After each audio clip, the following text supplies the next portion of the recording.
Trading the foreign exchange market carries high risk and may not be suitable for all investors. Trading on margin, utilizing leverage can carry an even higher level of risk that can lead to a complete loss of investment funds. So before deciding to trade the foreign exchange market or using any of our software alert products, you should carefully and diligently consider your personal investment objectives, level of experience, and risk tolerance.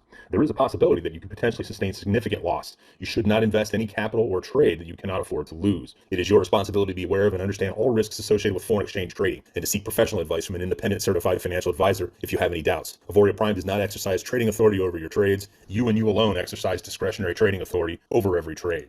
Every week I talk about the Forex Factory calendar. I think this is critical. Bookmark at Forex Factory is one of the best.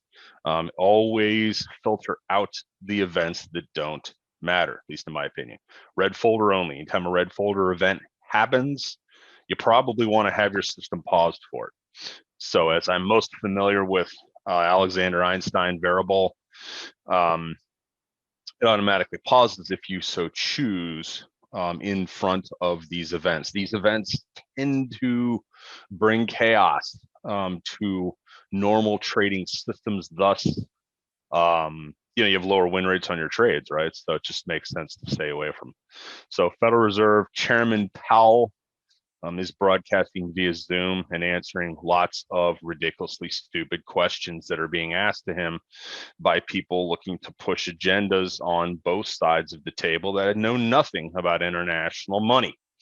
But it is a exercise in futility from Chairman Powell's standpoint. I feel for the guy, because when somebody tells you, should you really not be losing money in a brokerage account, you just want to slap them. They don't understand. They probably shouldn't be investing. Any case, so that's the events as I see them. This is going to be taking place both today and tomorrow. And Godspeed to Chairman Powell for putting up with all that crap.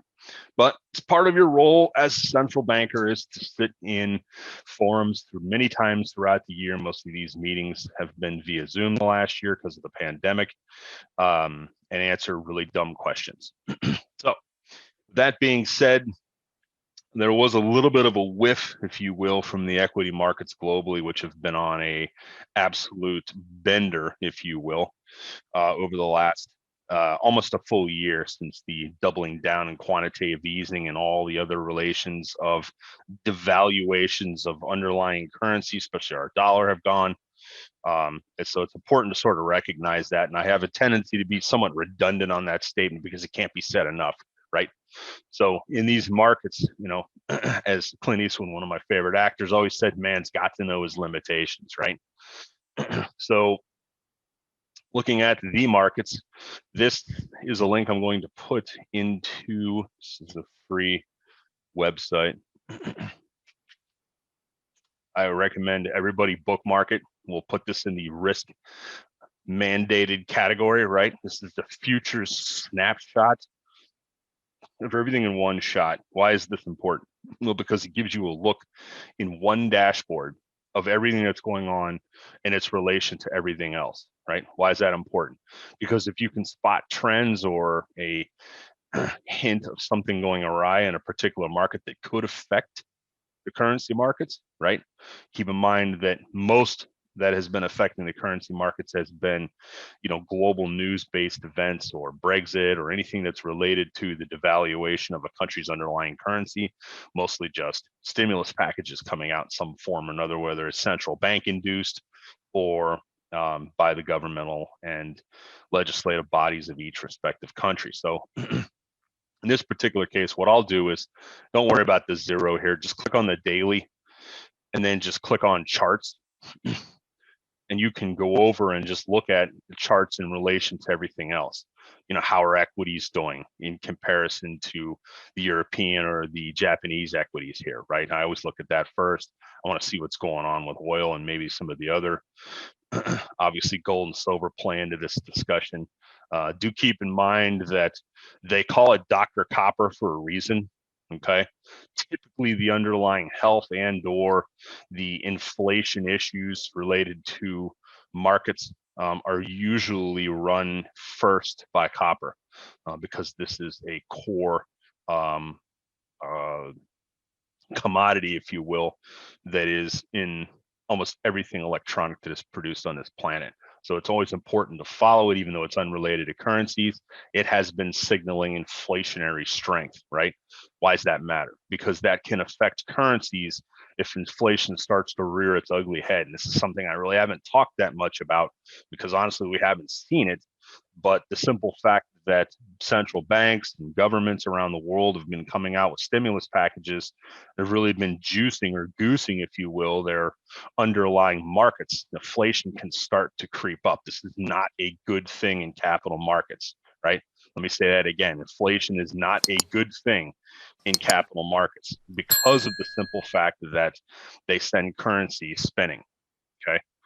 So you can go back, take a look at, all the charts. And what I like is just get down the bottom and see what's going on and everything in relation to everything else. I would start off with dollars I talked about here. We'll go into the detail of these. But you can see dollar versus euro again, right? You can see obviously the strength in the British pound. I think a lot of this is related to countries obviously coming out of the pandemic, some better than others. Hint, hint, AUD and NZD, both these guys have done a very good job with respects to economies pulling out of the pandemic, whereas we haven't done the best job, so forth. And Canada showing strength. A lot of this is also in relation to the primary pin, if you will, of our pin action. Think of just a group of bowling pins, right? The US dollar being pin one, everything else being pins after that, in varying degrees of closeness to pin one, if you will. So when this falls, everything has a rippling effect to it to a certain degree. So we got, so I always try to look at these 8 currencies, what I consider to be the majors, maybe not as much NZD, but certainly everything else here. And then they have respective relationships of their movements to each other as we break down all the pairs. So that's pretty much it as far as charts on FinViz. Let's go take a look at charts related to equities, seeing a nice bounce off of the moving average, right? See that, guys? It's the 50. It's the first touch of the 50 since 29th of January. It's almost a month, in our ridiculous levitation and our bubblicious looking chart here. Let's move to the US in terms of dollar. So this is the dollar chart. And do keep in mind, guys, if you're new to Auvoria, again, welcome. We have a fairly large group attending today. Do make sure that you're subscribed to my Telegram channel. And at the very minimum, the Telegram channels related to corporate and the Telegram channel related to your developer. Okay. So if it's Zahn and Variable, or you want to watch Tyler Gearbox, obviously Nathan's with Arrow, and then O'Neill runs the Einstein Alexander channel.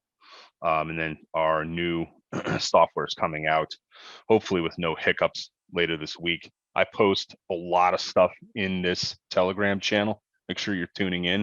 It's all part of the risk management process, in my opinion. US dollar, still stuck in a tight range here. Questions, by the way, please post them in the Q&A window so I can process of elimination here. So we have some requests for CH related. So I always start with dollar, okay? And then I move next to the US dollar Swiss. I want to see this relation, right? And this is basically looks like a DXY chart, right? So, and then if you look at the inverse of that. So next I will move to, let's take a look. What do we want to look at? GBP CHF, okay? Now, this basically is, I don't know, it's an extended version, if you will, of the movement, or I should say it's an exacerbated version of the movements between the pound. Let me just jump back before I get into this, but this should be no surprise to anybody watching that these zipper moves can be quite vicious once you get above. Notice we started climbing, and then maybe not the easiest to see here, but I want you guys to be able to see the whole thing. We just drop back the weekly actually. It doesn't illustrate it. It's good. Let's go look at the daily. See how we had a huge resistance right up here and arguably in the 2800-ish area. And we cleared this, right? Opened up the next day higher. We essentially rotated up to the top of this area and came back down, settled inside with a middle candle. And then it just absolutely zippered, which I've talked extensively about, to the next area. It's almost like a smooth sailing into that. I personally, regardless of the software, and I know that I'm not suggesting going in and tinkering it with it, but if I'm accepting trades on a MAV or US based version, you can keep in mind, you can have access to the MAV versions of these software anywhere globally, if I'm not mistaken. You don't have to accept all the trades, right? We're fighting against the trend here. So we've been one time framing now for 4, 5, 6, 7. We've been one time framing for 7 days, which is actually 8 if you're including today, obviously. That's a big deal. Okay. It's not something I want to step in front of with range-based software. So I would actually even turn that pair off had I seen this in the beginning of the week, or I would not be accepting shorts in the event of something like this, right? Now I know this seems like a lot because you're like, oh, well, there's I'm trading 6 pairs, Steve. How do I know? If you pay attention or you ask, for analysis on this, and you take even a small look at it, you'll be able to see kind of what I'm trying to illustrate here, and you'll be in better shape, not fighting against the freight train. Remember, you always want to. It's a lot easier to ride the caboose, as I say. Ride the tails, the coattails of the train, if you will, then step in front of it and try and trade. So that's why trend trading is so popular. You're just waiting for pullbacks to get long, obviously, if you're going up like this kind of chart, or the opposite if you're going short. So that is my thoughts. We should probably sail to, let's see if I can drag this down. So this is what I'm looking, essentially right in this whole area right here, at around 28 and 28, maybe 30 to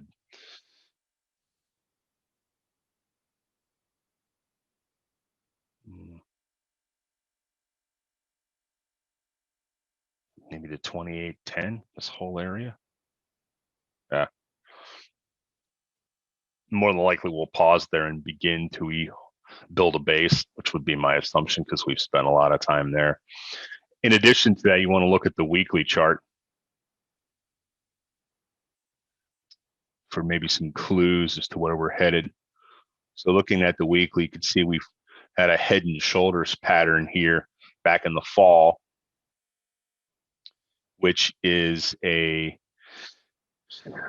then, you can see once we broke the neckline, it just went sailing down to its next support level, which is a level that has never been seen, if I'm not mistaken. No, we saw that level. It's the 1450-ish area we've seen.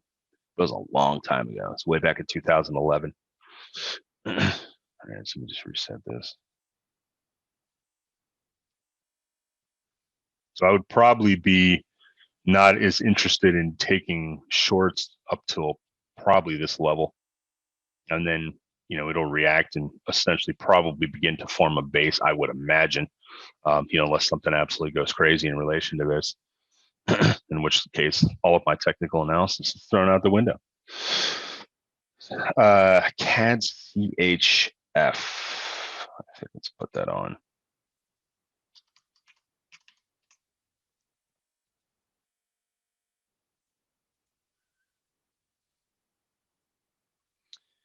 Okay, so let me just take a look at one thing.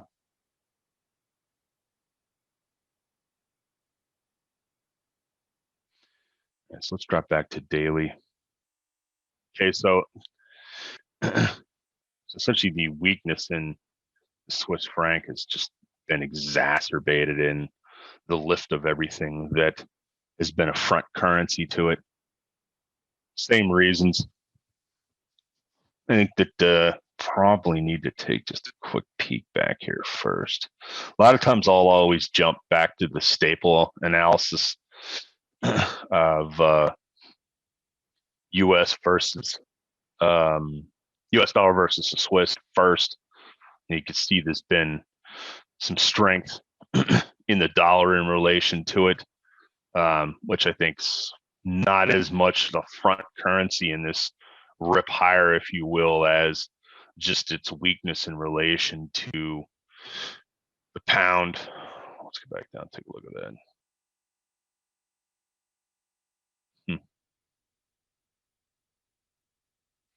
Another reason this probably just went zipper like this is because there's probably just an absolute pocket of stops sitting up around there, and it just auctioned all the way up to find potential sellers at that point.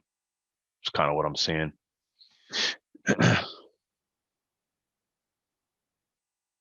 So GBP USD, let's also take a look at this again. So we've been one-time framing up for 4 days now on the daily chart here. See how these one-time frame just means you open higher, finish higher, open higher, finish higher. You may even auction down into the previous day's range, which is fine. But if it continues to open higher, finish higher, it's called one-time framing up. It's a very bullish thing that you typically don't want to step in front of. And then obviously the opposite would be true. Like here's an example where we were one-time framing down, lower, lower, lower. You usually don't want to step in front of something like that in terms of taking a long, unless you're a higher time frame trader, or you just wait till the next big support resistance, like down here around the black line. The question though was asked, what are these lines here? These are the squeeze zones, support and resistance. Color is not as important as where it's positioned. That's the key. This is actually Dasan's indicator he built for the TradingView community. Let's take a look at AUD NZD. First, let's take.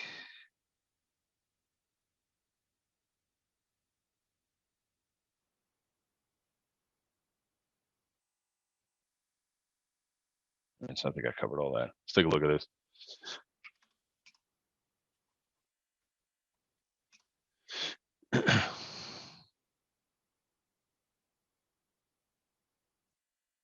Okay, daily chart. Pound New Zealand dollar. No, that's not what I want. Daily chart. Aussie Zealand dollar.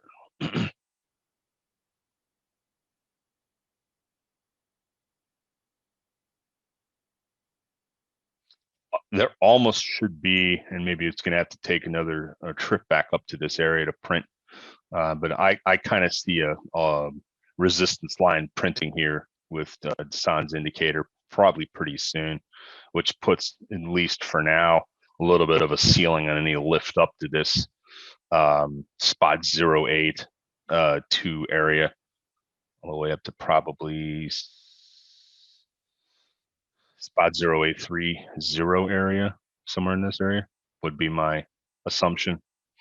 Back down support right in here, 0712-ish, maybe more like a 0711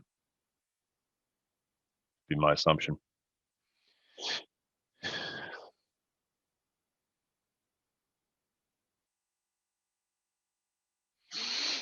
So Ron, a question for you on this question you asked me here about variable. It says it's been on pause but still opened 10 levels. So you're telling me that even though it's been on pause, it's still executed more in the sequence. Is that correct? Have you been on Dasan's calls each Friday and or listen to the recording? See, the great thing with you guys are on live is you can ask questions, right? So that's why I always recommend just jumping on his calls live, right? He's Friday and just ask the question. You know, nobody knows software better than this guy, and he's super, super smart. He's super smart in everything. Guy has a degree from Worcester Polytech. It's like MIT based level stuff, guys, in robotics.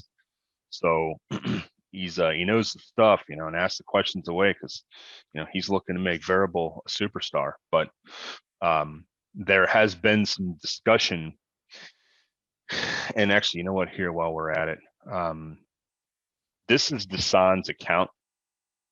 If you haven't looked at this before,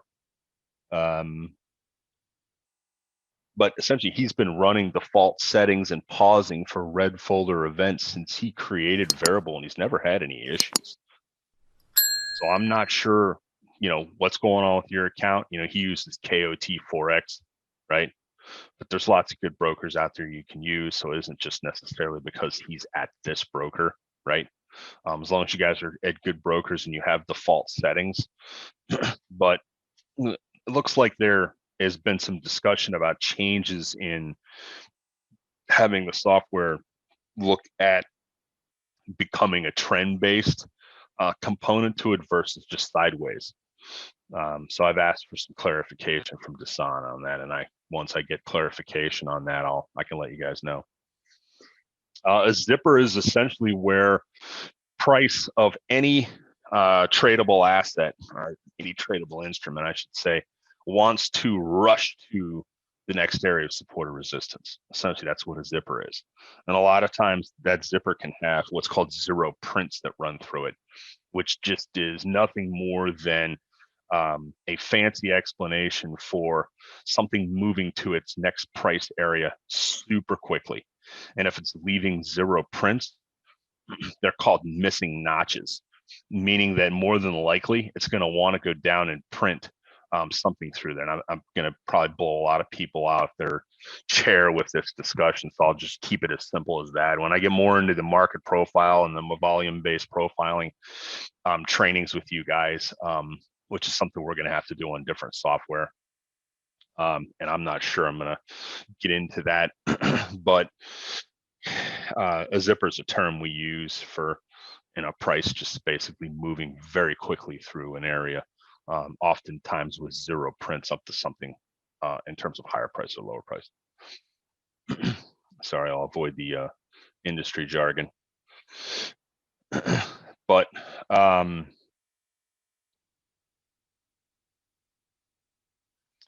so if you have the MAV version of Variable, and you approved all 10 trades in that sequence, is that what you're telling me?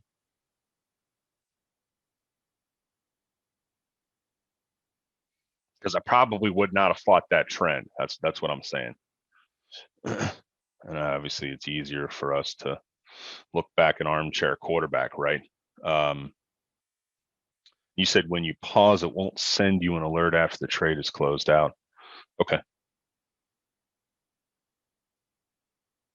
So just out of curiosity, have you guys asked Dasan about this live? And then what was his response? Because honestly, I would ask this very question to him. I can for you. Somebody wants to just type up, something, I can post it directly to him. Him and I have a direct line of communication. We call it the bat phone. So just let me know what you want me to send to him. I can do that. I think a lot of times people will, provided it's on default settings, and you're not trading with money that you can't afford to lose. It's really the key. I know a lot of people will say, well, I can't afford to lose it.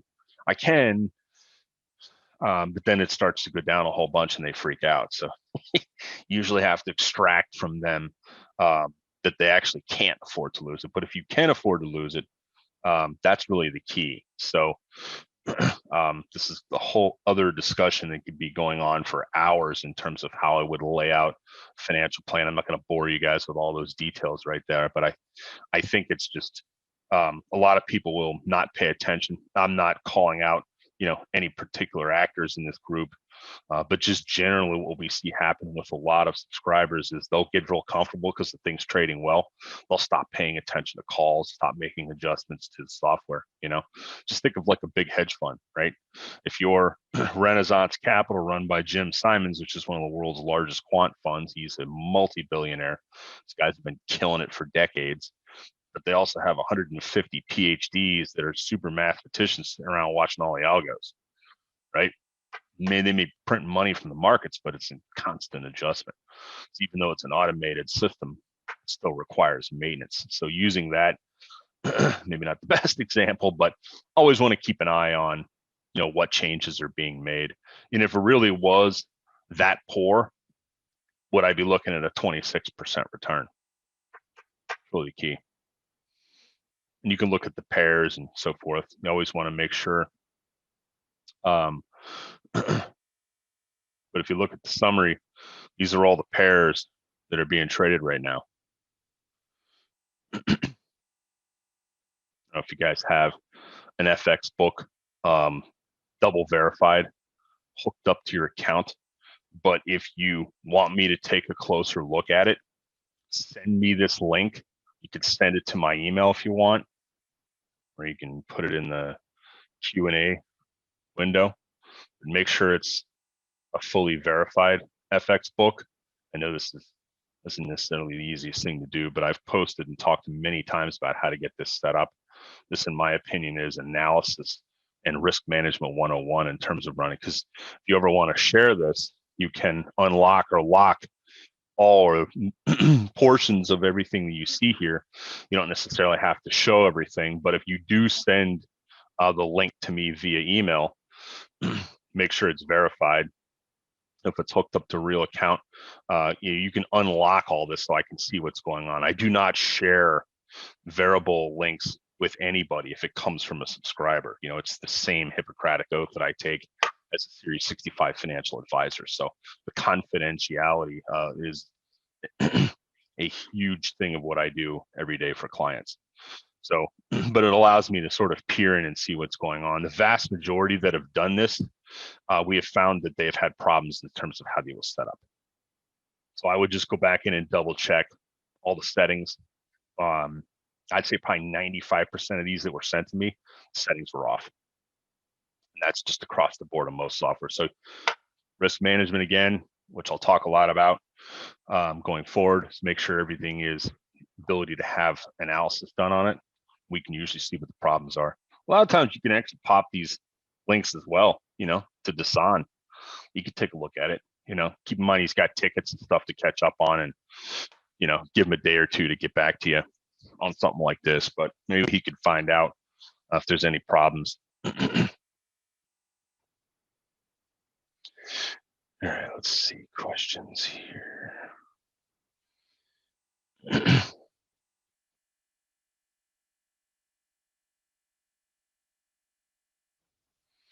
I approve 0.01 lot size and default settings. The variable is opened up to 0.18 in Euro GBP, and I've never traded that high. Felicia, is this a NAV version of variable? That's my question to you. And have you posted this question to Dasan has he given you an explanation? If you want, I can post the question to him. Let me see if I got everything else covered here. You submitted a ticket? Okay. Do you want me to post this to Dasan directly? And by the way, we love Felicia's process, right, guys? Because the key thing to this is that if you think there's a problem with the software, do exactly what Felicia has done. I love this. This is great because we can't build data, which is our goal, right? With obviously fixing your problem. But as far as the ticketing process goes through the Zendesk, we want to be able to build data on problems that may pop up. Again, just risk management stuff, trying to get ahead of any errors that may be exhibited inside the software. So thank you, Felicia. But I will post this directly to him as well. Let me just copy this.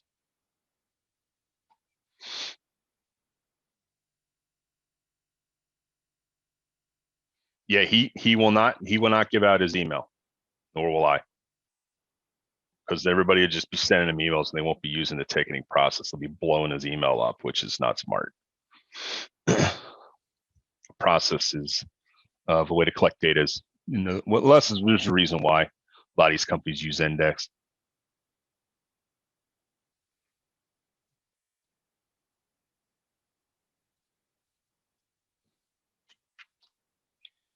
All right, so I posted it.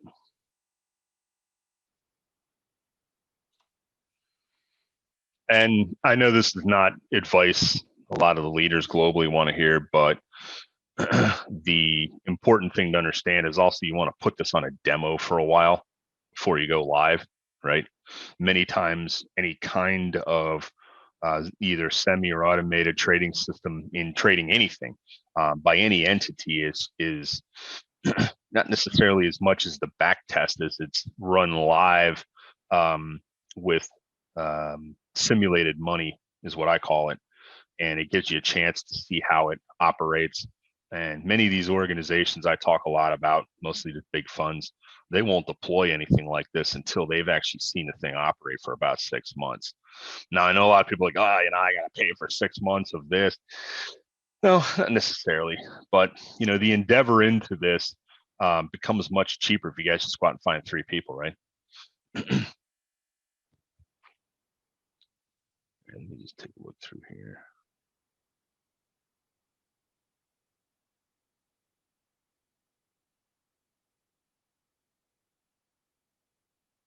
So I'm going to go to the lot sizes historically. You guys can do this yourselves. See how the largest lot size that's ever been posted is 0.1. See that right here? So it seems like your question, Felicia, this is opening up a trade size. It looks like it's a little too large. I don't know what the balance is in your account. This is a 5K real account here. But this is a way to sort of see if you're watching or you're following somebody else's FX book to see what some of the largest lots were that got opened up. Just clicking, same thing with open trades here. You can look to see. So here's a 0.09. It's getting into larger lot size right here.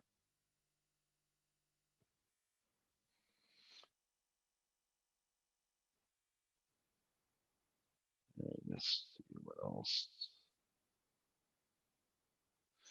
All right, let me get back into.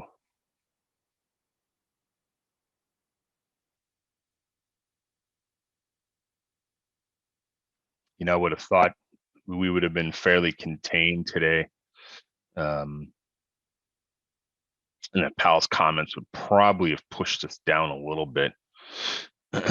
But it's possible that it's keeping us somewhat elevated because of this inflationary chat that's going on.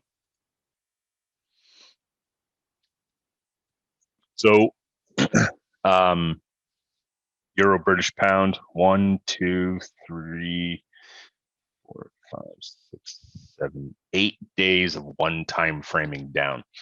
So we're getting a bit strained, if you will, a bit outside of what's called the rubber band of standard deviation on this. Let me just take a look at the weekly chart, but you can see we've arrived at a pretty big support point on the weekly. So I would expect this to bounce. And I guess at this point, if you are in drawdown on this particular pair, that we probably should see to a little bit of retracement back up. This is a great example. If let me drop back to the daily chart, trying to illustrate this point. If you're in drawdown, I don't, not really sure. Yeah, see, the thing is I think once software begins to see we start moving down, especially if there's a particularly magnetic area like this 8600 area is essentially, right? It's a pretty magnetic area, meaning that we want to try and trade down to this level to see where the support is on a longer term, and then see how this currency pair reacts to that in a potential bounce off of that. This particular point is when I am more comfortable, provided we spend a day or so here and pause. I'm more comfortable accepting both sides trades. This is also where cost averaging software can do really well, even though it's put on what is some pretty scary trades of a very large size down here, right? Maybe something like a 0.09, a 0.1, right? We're getting pretty big. Those trades can make back massive returns on this bounce. Does that make sense? And even though a lot of trades in the sequence may have been placed in terms of a buy, much higher and they're in drawdown, the big ones can really pull you out of that drawdown pretty quickly, hence why it's called a cost averaging system. I personally, we all want to see roses, right? But I personally would want the trending part to automatically be implemented. Whether or not that can happen in variable, I don't know. And then begin to just take trades with the trend, which essentially is every pullback to a very tight trend down line, right? So we just draw trend lines down. Every time we come back to that line, boom, I would accept and or see the software take an additional, essentially loading the boat short until it stops the trend, which is usually defined by a day or two in a particular area, especially if other lines form for whatever type of analysis the software does to analyze. But, they're all looking at moving averages, support and resistance lines, getting outside what's called the Keltner channel, which is just a standard deviation. It's a stretch, if you will, of a rubber band. All right, so I got that. Let me just take a look here.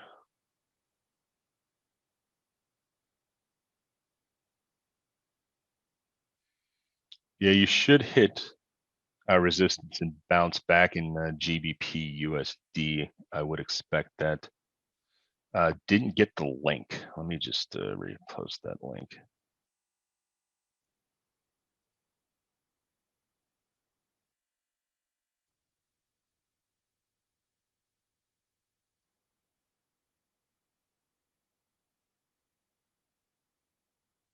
So variable has an option, as Ron's mentioning here, has an option to disable or enable shorts and longs.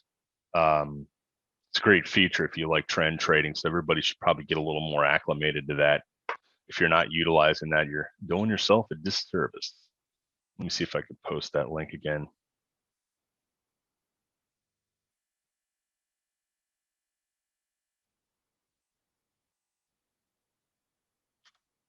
Right, there you go. Maybe not. It's not working. Let's try it again.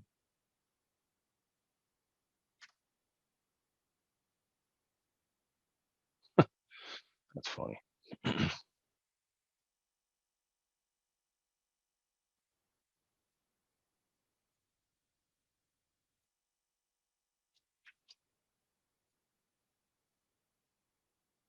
right, let's try it now. There's the FinViz link. I'll tell you honestly, this link really should, whenever I post something in the chat window, it should automatically default to all panelists and attendees. I mean, it doesn't ever do that. It always just defaults to other panels. There is no other panels. It's just me, right? It's crazy. You need to be able to change that. It's driving me nuts. Someone's like, yeah, I posted it. And all I did was post it to nobody. All right, so there's a link to FinViz. Utilize it well in your analysis.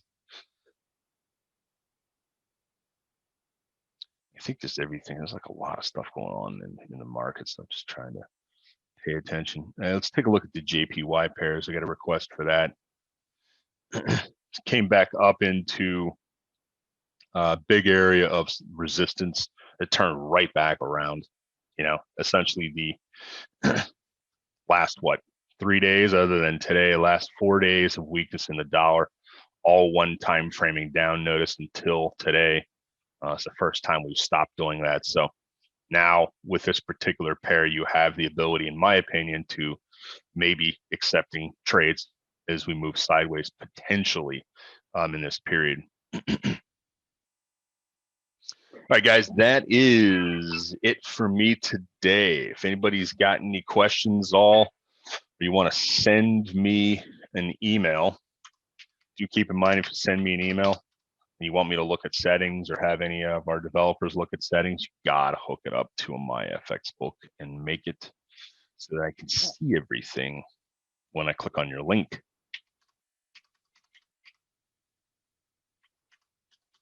Best thing to do with that, AuVoriaBrand.com. Here we go. There's my email address. Don't sign me up for any services. I had a subscriber try to pull some funny business using my email. We found him. We got him. He's out of Auvoria. So be nice, play well. And if you guys got any questions, send me some information, and I'll try and see if I can get to the bottom of any drawdowns. But I magically cannot wave a wand and have them come back. You just need to understand what the settings look like in the software. So I'd encourage you guys to ask lots of questions to your developers. And I wish everybody a good week of trading. I will see you guys Saturday, 10 a.m. Pacific time. Spread the word.